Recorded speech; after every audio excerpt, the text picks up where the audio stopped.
उत्तर प्रदेश की योगी सरकार का लक्ष्य है कि जो भी सरकार की योजनाएं हैं वो अंतिम पायदान के बैठे हुए व्यक्ति तक पहुंचे, लेकिन उसी के साथ साथ गांव-गांव के कोने-कोने तक हाई स्पीड इंटरनेट की सुविधा भी हो। हर एक गांव तक ये सुविधा पहुंचे जिससे वहां पर टेलीमेडिसिन की सुविधा हो, ऑनलाइन पढ़ाई बेहतर तरीके से हो सके और कनेक्टिविटी बेहतर तरीके से हो सके।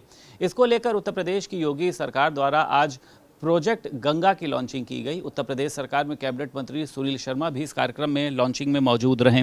सर, क्या है ये प्रोजेक्ट गंगा और इसकी आवश्यकता क्यों पड़ी है? क्या इससे रोजगार के अवसर भी पैदा होंगे?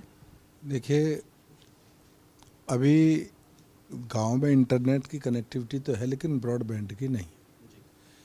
और दुनिया के जो बहुत विकसित देश हैं उनमें भी सब जगह ब्रॉडबैंड की कनेक्टिविटी नहीं है।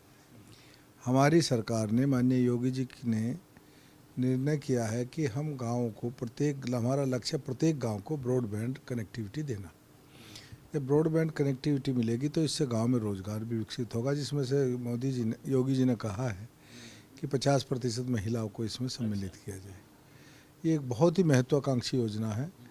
मैं कहूँगा कि डिजिटल मिशन नहीं, डिजिटल क्रांति के रूप में सिद्ध होगा। जैसे आज उत्तर प्रदेश विकास का ग्रोथ इंजन है, ऐसे उत्तर प्रदेश डिजिटल क्रांति का ग्रोथ इंजन बनेगा।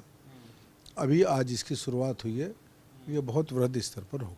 अच्छा, प्रधानमंत्री नरेंद्र मोदी ने अपने प्रधानमंत्री के तौर पर 12 साल पूरे किए, जिसमें लगभग 4399 दिन का जो जवाहरलाल नेहरू का रिकॉर्ड था, एक 64 साल पुराने रिकॉर्ड को जो है उन्होंने पीछे छोड़ दिया है। आप लोग किस तरीके से देखते हैं प्रधानमंत्री के इस पूरे कार्यकाल को? उत्साहित होंगे आप लोग भी? देखिएगा, कार्यकाल के समय अवधि की अगर तुलना की जाए तो मैं आपकी बात से सहमत हूँ, लेकिन अगर समय अवधि के अतिरिक्त अन्य बातों की भी तुलना की जाए तो नेहरू जी मोदी जी के कार्यकाल के समक्ष कहीं रुकते नहीं। मोदी जी ने देश को शक्तिमान बनाया है, स्वाभिमानी बनाया है, आत्मनिर्भर बनाने की तरफ ले जा रहे हैं, स्वावलंबी बना रहे हैं। नेहरू जी ने तो जब भारत को संयुक्त राष्ट्र परिषद में स्थायी सदस्यता दी जा रही थी तो वह भारत की स्थायी सदस्यता थाली में रख करके चाइना को सौंप दी और खुद ये प्रस्ताव रख दिया कि चीन को दे दी जाए। आज जिसके लिए हम संघर्ष कर रहे हैं वह वीटो पावर जो चीन के पास है वो हमारे पास होनी थी और हमने अपनी दे दी। तो नेहरू जी की जो बहुत सारे कार्य ऐसे हैं जिनको देश आज भुगत रहा है, कश्मीर की समस्या उन्होंने दे दी। सत्ता के लालच में बहुत कुछ होकर गए।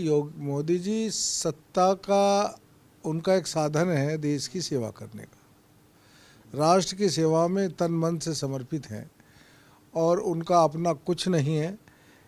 उन्होंने अभी तक के प्रधानमंत्रियों में सर्वाधिक काल अवधि को किया है, तो इसमें सर्वाधिक कीर्तिमान भी स्थापित किए। अच्छा, लेकिन आपने ये देखा है कि सर्वाधिक कार्यकाल, तमाम तरीके की उपलब्धियां पीएम के साथ में जुड़ी हैं, लेकिन आलोचनाएं भी जो हैं वो प्रधानमंत्री नरेंद्र मोदी की बहुत की गई है। चाहे देश की बात करें, देश की बाहर की बात करें, वहां पर भी जाके राहुल गांधी ने उनके खिलाफ मोर्चा खोलने का काम किया। तो आपको लगता है कि आलोचनाओं को सह कर भी जो है वो अपने मार्ग पर टिके रहे? ये दुर्भाग्य है हमारा, जैसे सौभाग्य है कि इस देश के प्रधानमंत्री नरेंद्र मोदी, वहीं ये दुर्भाग्य है कि इस देश का नेता प्रतिपक्ष राहुल गांधी।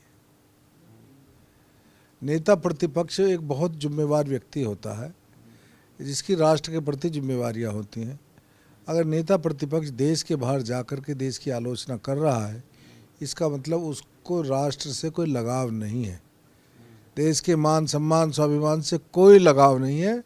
वो सत्ता मोह में इतने लिप्त हैं कि सत्ता प्राप्ति के लिए कुछ भी करने के लिए तैयार है। और ये कांग्रेस ने किया है, कांग्रेस का चीन की कम्युनिस्ट पार्टी से एमओयू इसका प्रमाण है। अच्छा, कल पूरे प्रदेश भर में मंत्री जी, मुझे लगता है आप भी कई कार्यक्रमों में शामिल होंगे प्रधानमंत्री को लेकर। क्या कैसे कार्यक्रम रहने वाले हैं? लोगों के लिए कितना उत्साह का विषय रहेगा? लोगों में बहुत उत्साह है और ये कार्यक्रम 21 जून तक चलेंगे। 5 जून से शुरू हो गए। 5 जून को सबने वृक्षारोपण किया और बृहद वृक्षारोपण हुआ उसके बाद लगातार कार्यक्रम हमारे संगठन के द्वारा और सरकार के द्वारा तय किए गए 21 जून तक ये जारी रहेंगे योग दिवस तक। उत्तर प्रदेश सरकार में कैबिनेट मंत्री सुनील शर्मा हमारे साथ मौजूद थे। लखनऊ से वीडियो जर्नलिस्ट शुभम के साथ संदीप खेर, भारत समाचार।